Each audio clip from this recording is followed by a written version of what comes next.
কি চমৎকার দারুণ খেলা, বুড়ো বয়সে ফুটবল খেলা। যারা খেলতেছে এদের বয়স এখন 50-এর উপরে, অনেকের হয়ে গেছে 60-70, আর কিছু আছে কচি যাদের বয়স কেবল 15 থেকে শুরু করে মনে করেন যে 70 বছর পর্যন্ত আছে। অসাধারণ, ওরে দূর সরম গতিতে দৌড়াইছে, বল এক জায়গা আর প্লেয়ার আরেক জায়গা, মাঠের চেয়ে প্লেয়ার বেশি।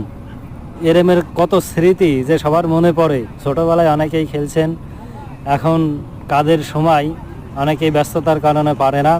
তো দেখতেই পারছেন যে বল দিয়ে পাই মারতেছে। তো এরকমটা কে কে করেন জানাবেন। আর পা যদি ভেঙে যায় তাহলে মেডিকেল আগেই রেডি রাখবেন।